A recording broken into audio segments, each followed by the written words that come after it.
खबरुनि update सिलसिले के अॻिते वधाईंदे ख़बर शामिल कयूं पिया अगड़ा खां।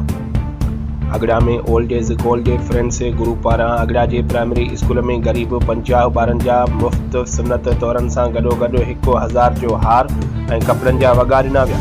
Old age gold friends group जे अहिड़े कम करण ते आसपास जे ॻोठनि में ख़ुशीअ जो इज़हार। केतिरनि ई ग़रीब माण्हुनि जे चेहरनि ते ख़ुशीअ जी लहर अची वई।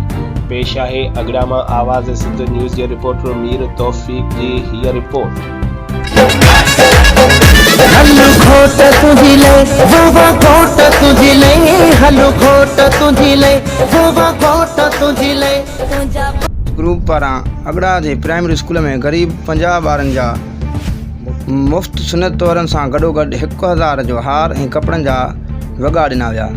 ओल्ड एज गोल्ड ग्रुप जा दोस्त जंहिंमें नेक मोहम्मद मरखंड, डॉक्टर यार मोहम्मद मरखंड, सिराई बखत अली सियाल, अगड़ा प्रेस क्लब जो सरपरस्त नबी बख्श मंगी, गुलाम मुजतबा शाह, एजाज अहमद खोखर, प्रोफेसर शाहन सियाल, अलहद नोतनियो ऐं केतिरनि ई सियासी समाज अॻुवाणनि ग़रीब ॿारनि जी सुनत तौरनि जी ख़ुशीअ में शामिल थिया।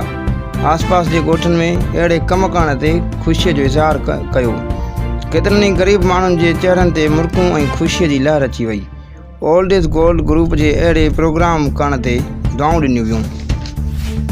ओल्ड एज गोल्ड उन प्रोग्राम खे अॻिते वधाइण लाइ नेक मोहम्मद मरखंड, बखत अली सियाल, वज़ीर बालिम, गुलाम अब्बास अंसारी जन 1 लख ॾियण जो ऐलान कयो ऐं अहिड़ो वचन कयो त ग़रीब मिसकिन माण्हुनि जा नंढा वॾा मसइला हल कंदासीं।